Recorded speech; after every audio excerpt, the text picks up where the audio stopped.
Should you actually sell features and benefits, or should you actually do something different? So in this video, I'm going to talk about this traditional sales method called selling the features and benefits.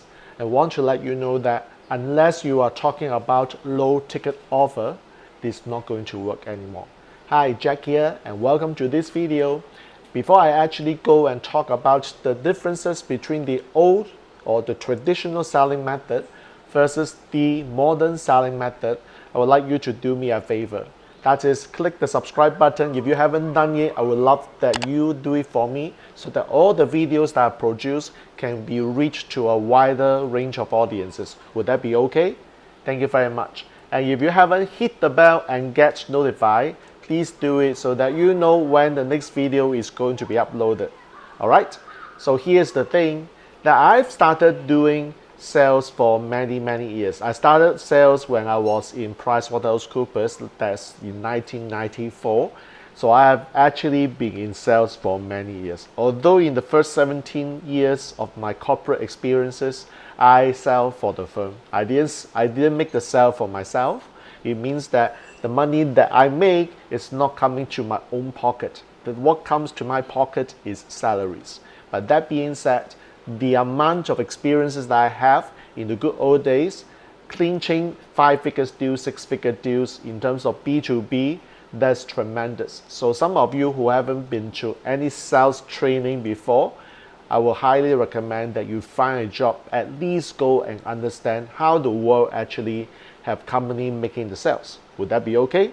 All right, in this particular video, I want to address this particular question. That is, those methods that you might have learned, comment below if you have been to some form of sales training, by the way, like the classic Zig Ziglar, Brian Tracy, like these are the classic sales trainings that I believe most people will somehow have come across.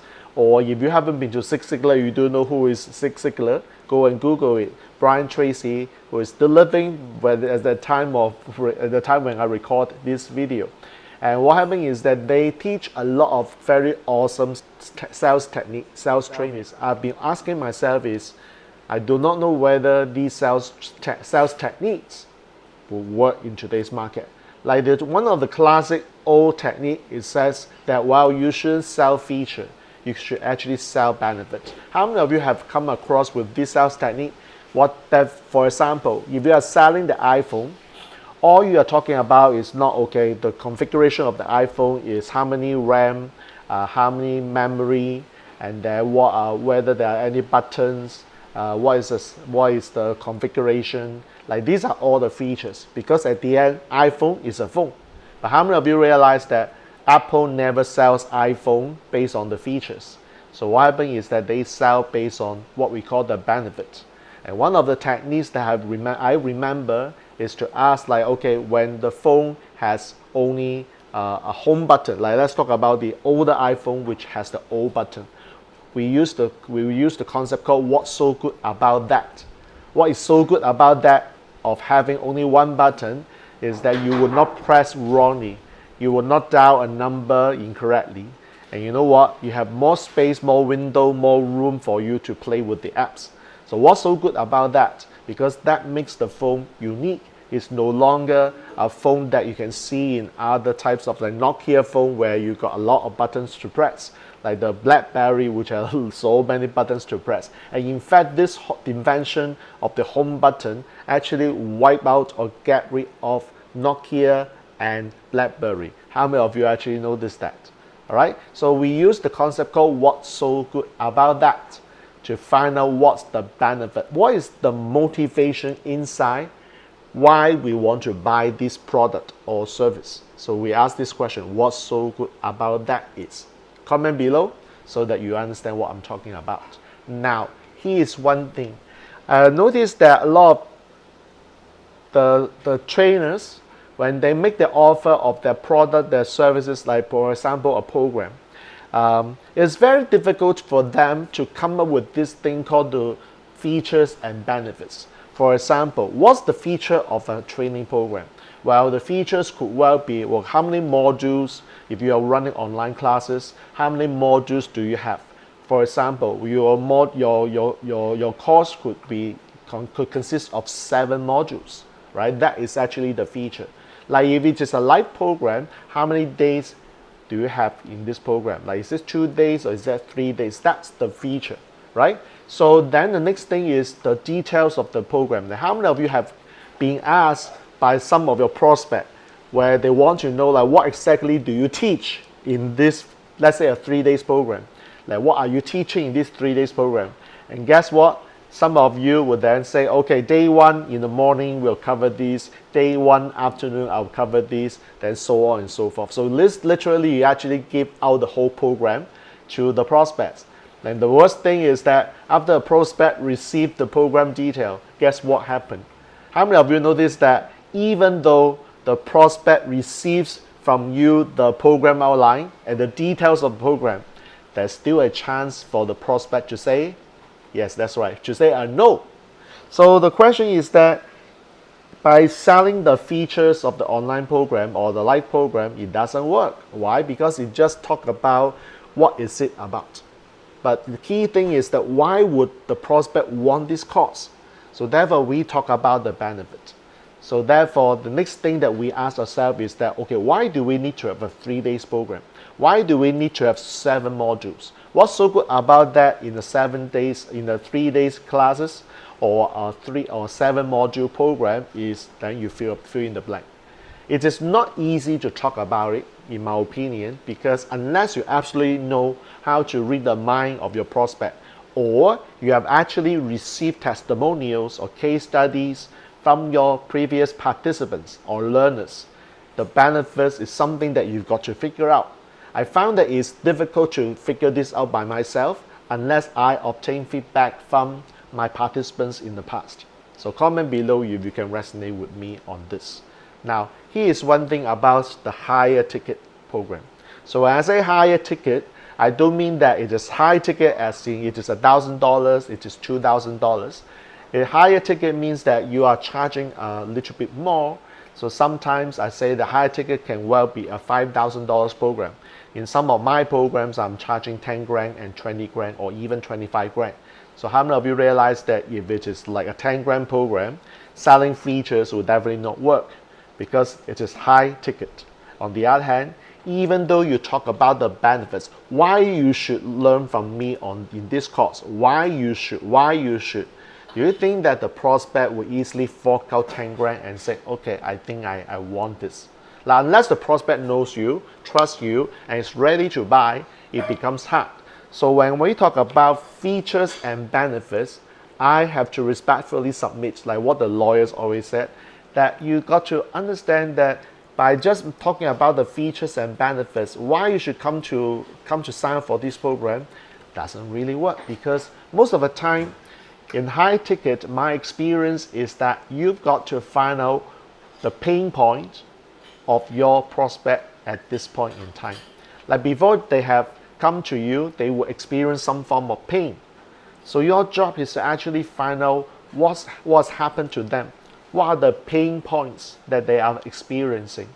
And the fact is that you've got to ask themselves good quality question. And then the saying is that it is like when you are closing someone with what we call the higher ticket offer, it's no different from what we call a coaching. Why? Because for coaching, how many of you understand the definition of coaching?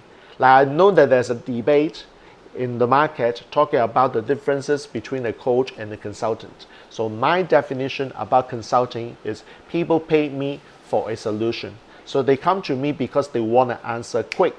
So that is consulting. Like they basically listen to my advice, implement and create the results for them. That's consulting work.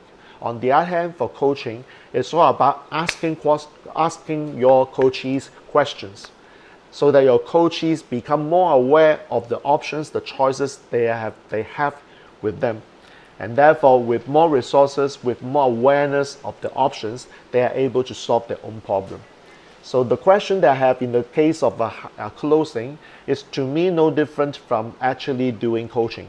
You've got to ask questions. What are the pain, struggles, challenges your prospects are facing before they come to you? Because you need to find out why that's the case. so that you know you can ascertain if what you offer can provide the solution to them. Of course, there are also techniques about how deep you want to go through the pain points of this prospect. Like some people, you really have to go very, very deep for them to feel the emotional pain so that they can't tolerate anymore. They've got to change, they got to move, they got to say, I will do something about it. Maybe what you offer to me makes sense. But some of them, they don't need to go through so deep level of emotional pain point.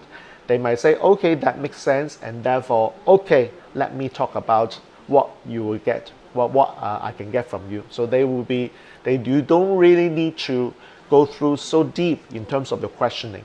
But your job is to actually find out the pain points, so that once you know the pain, which I will call the point A, then your job is to help them identify the solutions. I'm not saying that immediately you shove them with your service or your courses or your program, because to me that's too fast. So you want to actually create a bridge.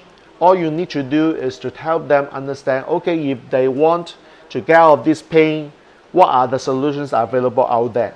And let them talk. 80% of the time, you should be actually listening to the question. Like coaches, how many of you notice that the coaches hardly talk? What they do is just to ask questions, good quality questions. So at the end, what happens is that the prospect will then be drawing all the possible options on the table, and then your job is to highlight, maybe one of the services or the courses that I'm offering is the solution that you are looking for. So for them to see, okay, if these are the options that I can identify, I can map out based on my awareness level, based on my resourcefulness level. And then you put your product, your service, your program on the table. And then the prospect might then say, okay, maybe this is really one of the things that I need. And that's the reason why we have this conversation right now.